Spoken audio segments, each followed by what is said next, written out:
এগুলো হচ্ছে ডালিয়া ফুল, এগুলো হচ্ছে ডাজিয়া ফুল। আর এগুলো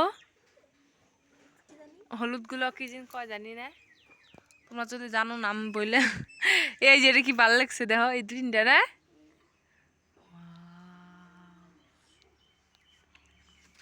এই যে দেখো কত সুন্দর ফুল।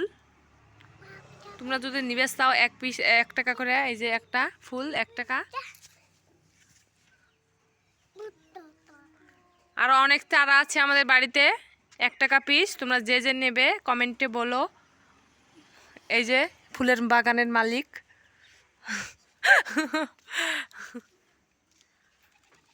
Tata, bye bye. কতটা সুন্দর দেখো ফুল কিনে ভাল দেখা যায়। সেদিনে আমি আতাইতেছি ফুলগুলা দেখো। বা কতটা সুন্দর এই হলদাটা দেখো। এটা কি ফুল গাছ আনছা ভাই? হলুদটা দেখো কত সুন্দর।